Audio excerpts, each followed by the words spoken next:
بسم الله الرحمن الرحيم. مشاهدينا الكرام، السلام عليكم ورحمة الله وبركاته. أهلا بحضراتكم في لقاء متجدد من برنامج قوارير. المراهقة هي المرحلة اللي بنقلق منها جدا إحنا كآباء وأمهات، وده بيكون نظرا لكثرة ما يقال عنها إن دي مرحلة صعبة جدا، والله يكون في عون الآباء والأمهات. مرحلة صعبة فيها تمرد، وبنكون شايلين همها جدا جدا في التربية، سواء أولاد أو بنات. مرحلة بيبدأ فيها الولد أو البنت يقولوا لأ، مش لأنهم عايزين العناد، ولكن لأنهم بيدوروا على صوتهم، بيدوروا على شخصيتهم، بيدوروا كمان على استقلالهم. علماء زي إريك إريكسون شافوا إن التمرد ده بيحصل في مرحلة تكوين الهوية مقابل غموض الهوية، ودي واحدة من المراحل النفسية اللي بيمر بيها الإنسان، ولو عداها بشكل صحي هيتكون عنده إحساس قوي جدا بذاته وشخصيته. أما فرويد فقال إن المراهقة هي وقت صراع داخلي ما بين الهوى اللي هي الرغبات والأنا الأعلى اللي هي الضمير. فالمراهق ممكن يتمرد لما يحاول يوازن ما بين رغباته وقواعد المجتمع.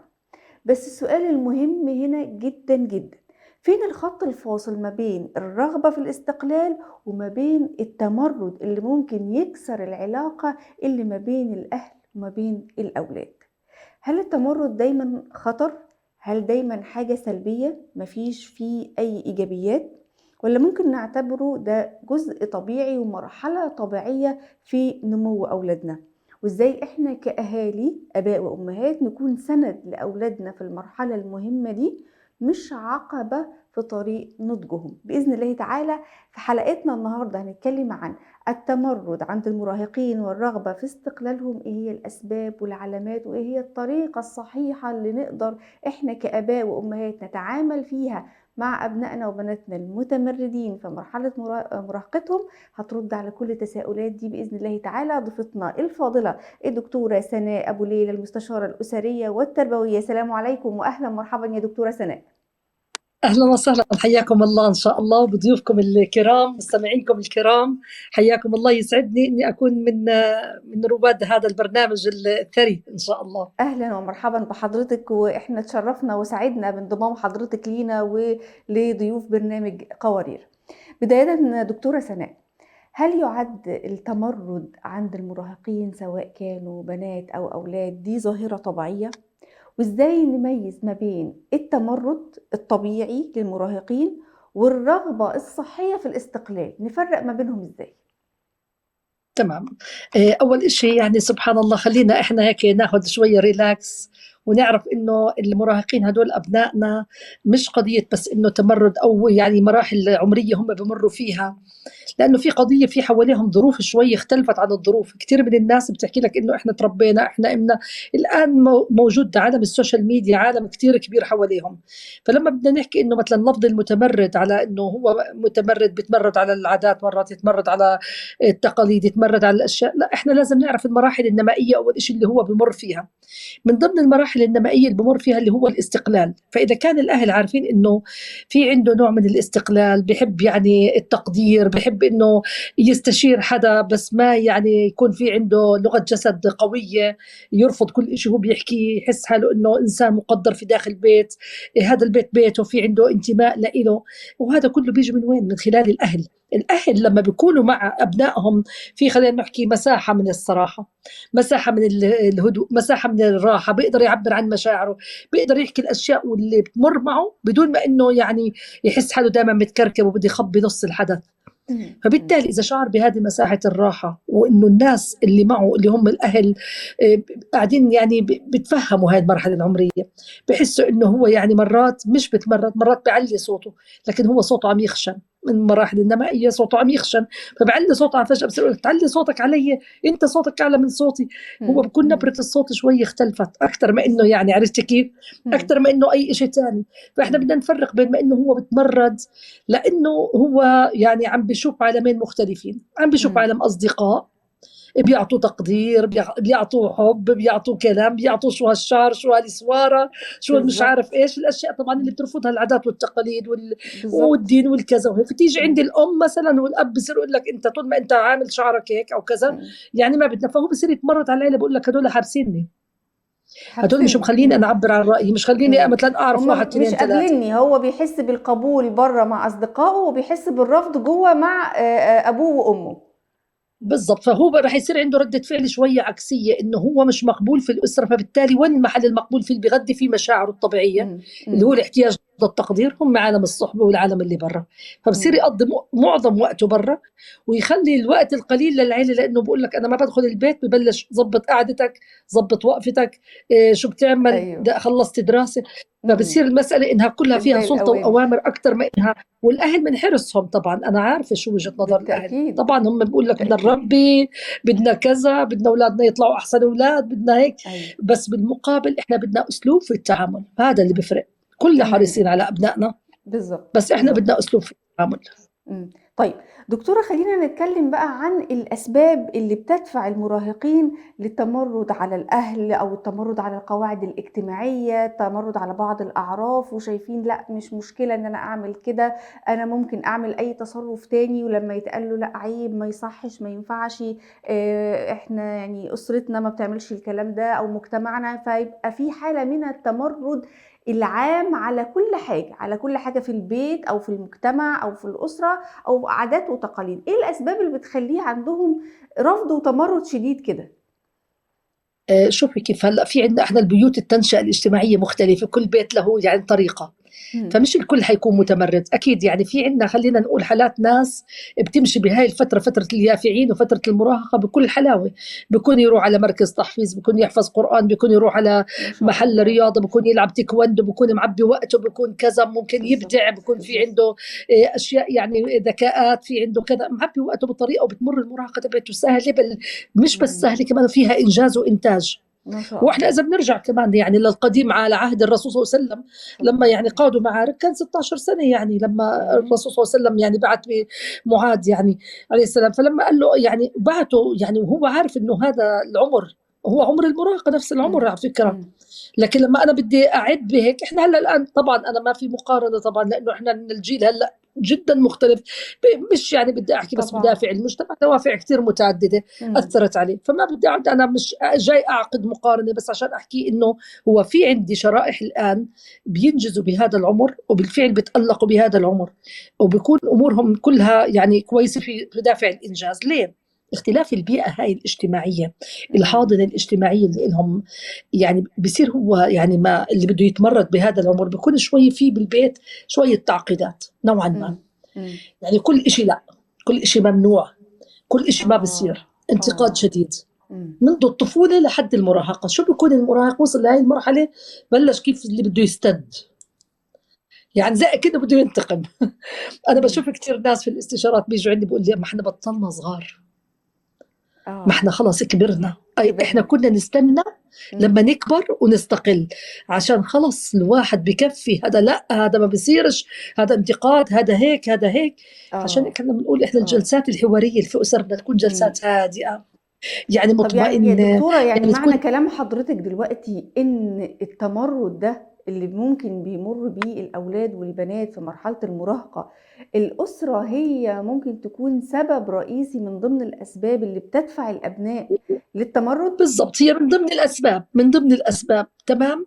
يعني إمم. أكيد في أسباب تانية، أسباب تانية إنه هو صار يشوف مجتمعات مختلفة، وخصوصا في ظل السوشيال ميديا.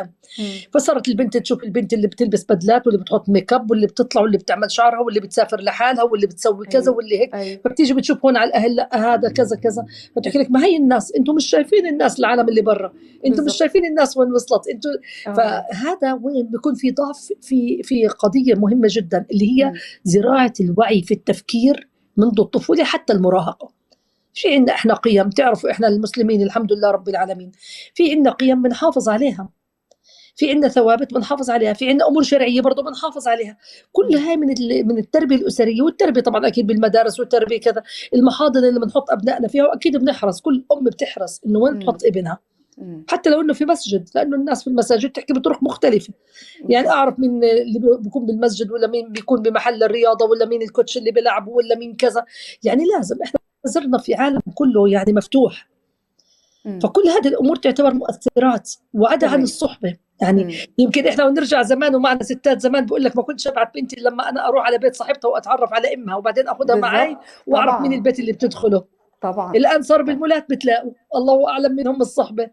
صح، صح يا دكتور. طيب إحنا شُفنا مع حضرتِك الآن الأسباب اللي بتدفع الأبناء والبنات للتمرُّد في مرحلة المراهقة. إحنا عايزين نتكلّم بقى عن المظاهر أو التصرُّفات اللي تدُل إن ده تمرُّد من الأبناء المراهقين. يعني بعض الآباء والأمهات يقول لك شعره سيء جدًا، جدًا، يعني مش هاين عليه يحلقه، لابس في إيده الإسورة والّا الحظّاظة اللي بيقولوا عليها، والّا لابس سلسلة، البنطلون شكله إيه، التيشيرت عامل إزاي.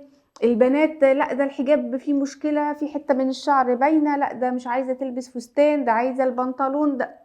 ففي حبّة تصرُّفات كده الأهالي بيبقوا شايفينها هي دي جُل التمرُّد بتاع المراهقين البنات أو أولاد. هل الكلام ده صحيح؟ ونشوف مع حضرتك هلا انا التصرُّفات فعلًا اللي نعرف إن ده تمرُّد والّا لأ. شوفي كيف هلا في عندنا قواعد وقيم في البيت. إمم. مثلا احنا ما بنخرج عنها نهائي، انه مثلا الابن يطلع من البيت ويقعد للساعه 4 و5 الصبح مثلا. إمم. هذا إمم. إشي شو يعني؟ وين بده أيوه. يروح بهذا العمر؟ طب مين الشله اللي معه؟ شله الاصحاب معه وين؟ هذا بيؤدي الى خطر، مش بس انه قضيه انه تمرد، لانه بده يجر لي خطر كتير كبير. يمكن انا طبعًا. شاهدت ناس كتير، مثلا خلينا اقول لكم انه مثلا بده ياخذ بتسموها العربيه عندكم في مصر، السياره أيوه. عندنا في آه، الاردن. العربية. بدي اخذ مفتاح السياره وبدي اطلع اسوق، انت معكاش رخصه. ما انا بعرف اسوق من انا صغير، ما انا تعودت اني اسوق معك بالضبط. كذا. بالضبط. بتخلي الاب ينام، واجتني حالات زي هيك، بتخلي الاب والام ينام، تاخذ مفتاح السياره بتلف لها لفه بالشارع وبتروح. فعلًا، فعلًا. وأنا شُفت ده بعيني في بعض الأوساط أه؟ المحيطة، ياخد المفتاح بس أخده من عمه، من ورا عمه وهو نايم، وخد عربية عمه وخرج بيها. ايوه بالضبط. فهذا أنا أعتبره إنه لأ، خروج على قوانين البيت وبيؤدي للخطر اللي إله. هنا بلش إنه يتمرد آه. بطريقة، لإنه أنا في عندي قوانين ضابطة، ما بصير إنه هاي أترك عنها، لإنه لو شافك شرطي 1 2 3 مش بس حيخالفك، لو عملت حادث شو بده يصير فيك كذا. في أبعاد. هون بيجي دور الأهل في توعية هاي الفئة. كم إمم. أنت تجلسي مع ابنك، أو كم الأب يجلس مع ابنه، كم يعطيه مساحة من الراحة، من التعبير، من الهدوء، من استشراف المستقبل. كم يعطي إنه إن شاء الله أنت بس تكبر حتسوق وحتصير سواء ماهر، وحتزهق من السواقه وحتعمل كذا. يعني الامور قدامك، الحياه قدامك كذا. بس هلا إمم. في عندنا قوانين، ما بنقدر انه نيجي على هذه القوانين. هاي قوانين صحيه بتحافظ على صحتك وبتحافظ على الامن عندك لما انت بتطلع. ما بتدعس حدا لا سمح الله تتورط وتقيم وتحط بالضبط. نفوس قدامك وناس بالضبط. وعالم. يعني كل هذه الحوارات لازم تكون مفتوحه بايا كان من هاي الاشياء. نيجي على إمم. الاشياء البسيطه اللي هم بيحكوا عنها الناس، ولو انها مش بسيطه. بعرف بحق الام اللي بتكون مثلا عندها قيم، وهي تلاقيها عامله أيوه. وتعبانه على ابنها، فجاه آه. ابنها قص شعره، شرح بالبنطلون من تحت شويه، عمل له شويه أيوه. حركه. يعني أيوه. انا ببشر وبقول لك هذه فتره بس مؤقته. اذا انت كسبتي ابنك إمم. وجبتيه لعندك واخذتي منه يعني كيف طريقه في الاقناع، إمم. وركزتي على العقل وعلى العاطفة مش على جانب. والفكرة اللي عندنا أنه إحنا ما بنقدر نوصل لابننا مرات مهارات. يا إما إمم. بنركز على الأمور العقلانية، يا إما بنركز على الأمور العاطفية، وشوفوا شو بدهم يحكوا عنا الناس وإنت كذا. بصير يحس إنه هو جايب العار لأهل البيت. آه. آه. هو بقول هيحس لك إن أنا اللي هو جايب جايب لكم العار العار، للبيت، أنا وأهله أنا هيحسّوا إن بلا مني هم يعني خليني. مستعارين منّه. ايوه بالضبط. اقول لك انا جايب لكم العار، معناته انا هذا، انا معناته كمان عنده هو شعور انه غير مقدر، وكمان جايب عار. فبالتالي أيوه. لو طلعت من البيت وغبت ورحت واجيت، لو هجيت، لو اخذت بيت لحالي، بالتالي بصير يدور على اي قانون. ممكن انه بعد السن ال 18 انا استقل. ممكن بيجوا عندي إمم. بنات بيقولوا لي انا ما مصدق يصير عمري 18. انا بفكر شو فيه. بتقولي لا، عشان إمم. بصير انا ممكن انه اروح لحالي واستقل. طب قلت لك كيف بده يصير العيون عليك؟ انت بدي اعطيكي مثال بسيط. بس انت استقليت وقعدتي في بيت لحالك، أيوه. تمام؟ إمم. بس تمام. حرامي اجاكي بس وين بتكوني؟ بديش اكتر من هيك. ما إمم. بدي احكي عن علاقات، ما بدي احكي عن حدا لحقك بالشارع، ما بدي احكي عن حدا اجى بده لا سمح الله يتعدى عليك، يتحرش فيكي كذا. آه. بدي آه. احكي لك بس حرامي. تقولي هي؟ إمم. قلت لها طبعا بالله. هاي الاسره الامنه هي اللي حضنت كل هذا الشيء. بس الاسره عشان تكون محضن بالتأكيد. امن بالتأكيد. لابنائنا بدها شويه مهارات، بدها شويه طولة إمم. بال، بدها نفس زي ما بقولوا. إمم. طيب احنا هنتكلم ناخد على نفس. النفس، النفس اللي دايما ناخده كده في النص علشان يخلينا نقدر نستمر ويدينا طاقة. دكتورة سناء، هل التمرد دايما امر سلبي؟ احنا دايما كآباء وامهات يعني بننظر للتمرد ده يعني حاجة سيئة جدا، ويا رب الاولاد بقى ربنا يعافيهم ويهديهم ويعدوا المرحلة دي، المتمردين الوحشين دايما بننظر كده. مفيش اي شيء ايجابي خالص يا دكتورة في التمرد المراهقين؟ لا، بالعكس أنا بقول يعني هذا التمرد بدل على شخصية أول شيء ذكية جدا، تمام، مم. مم. ذكاء. تاني شيء مش سهل إنه ينجرف، يعني هون الناحية الإيجابية في هذا التمرد. هلا اه. عمر الشلة، لما تكون الشلة خلينا نقول الله يبعد عنا الحشيشة، بتحشش، امين يا رب. تمام، مم. مم. بيجي بيقولوا له خذ لك هالحشيشة، بقول لهم مستحيل. مم.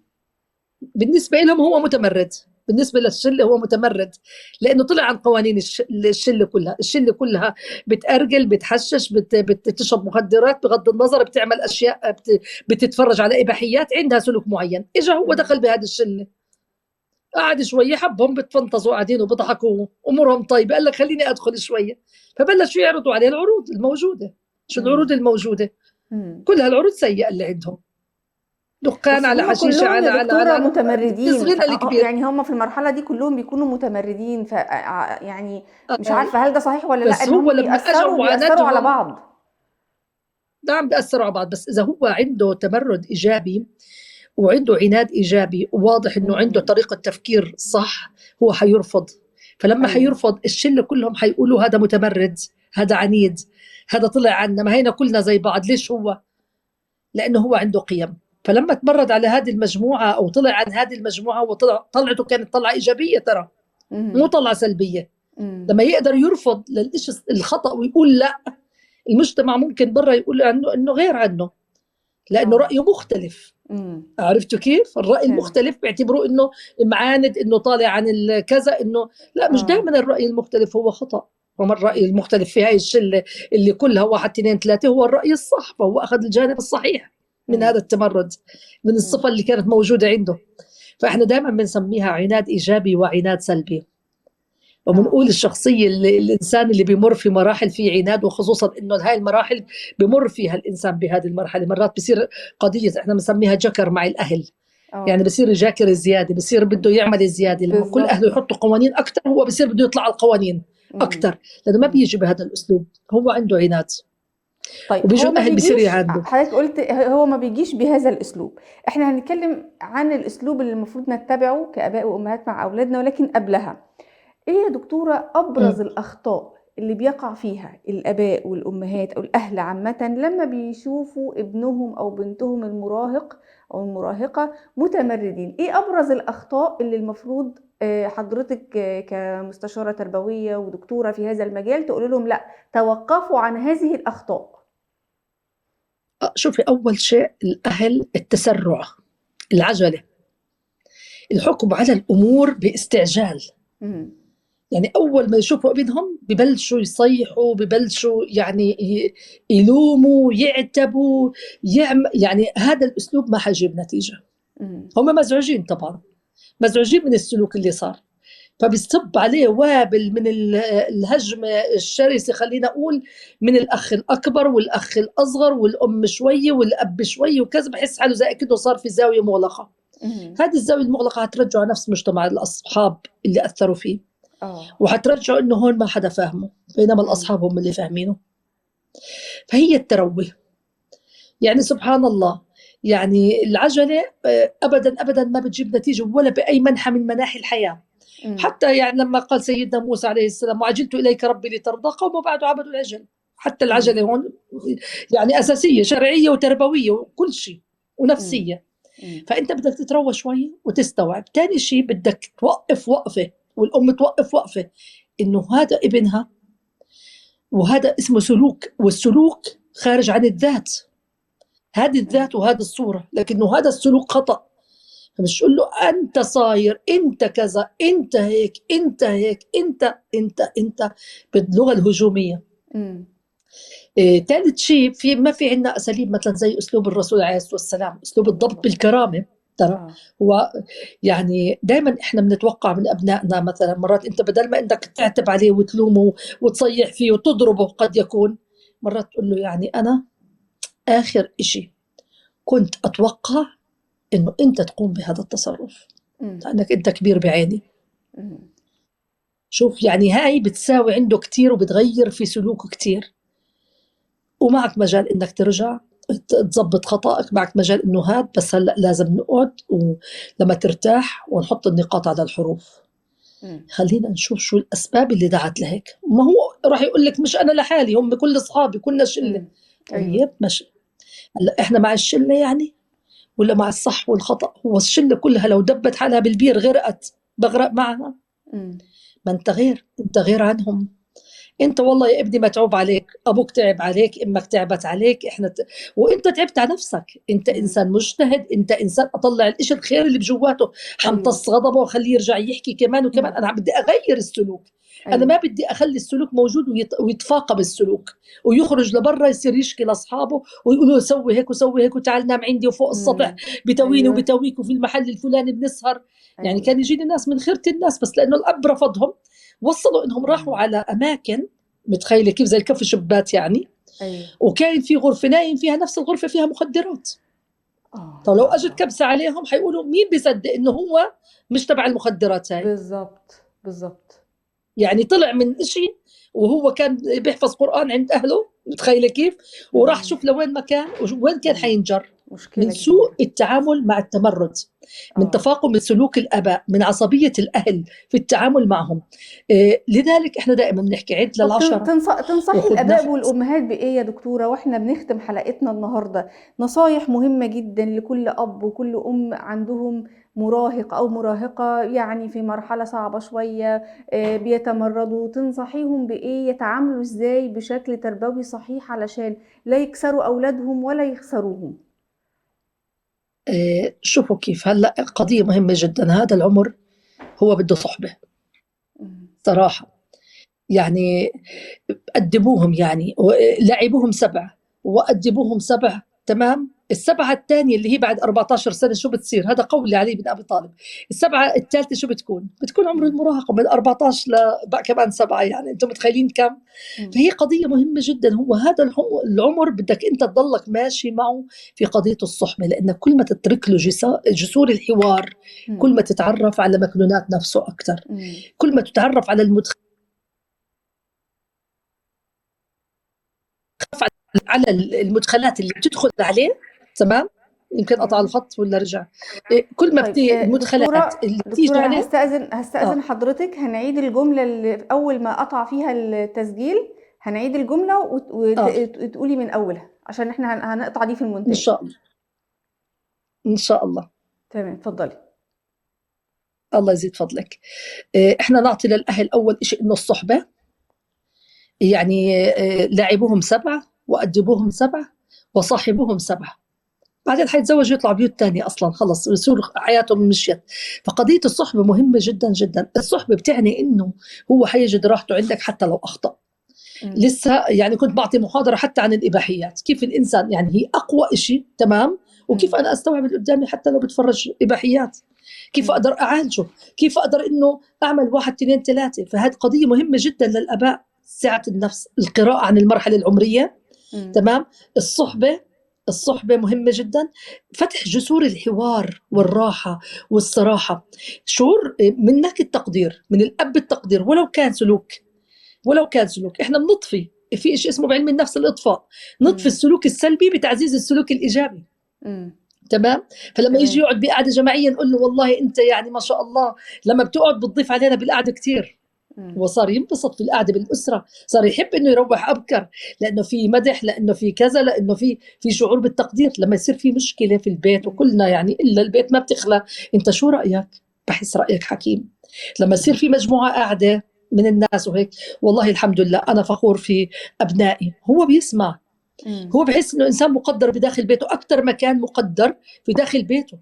وبيرجع لك الناس والمراهقين بيصيروا يقول لك إذا كان الدرب صعب يقول لك والله الناس اللي بدفتر العيلة إنهم إمم. أحسن ناس هيك بيبقوا آه. يقولوا لي ليه؟ بالضبط. لأنهم هم شافوا جربوا طلع لصديق الصديق فشى سره رجع لهذا لكن حس إمم. إنه هذا البيت هو الأمان.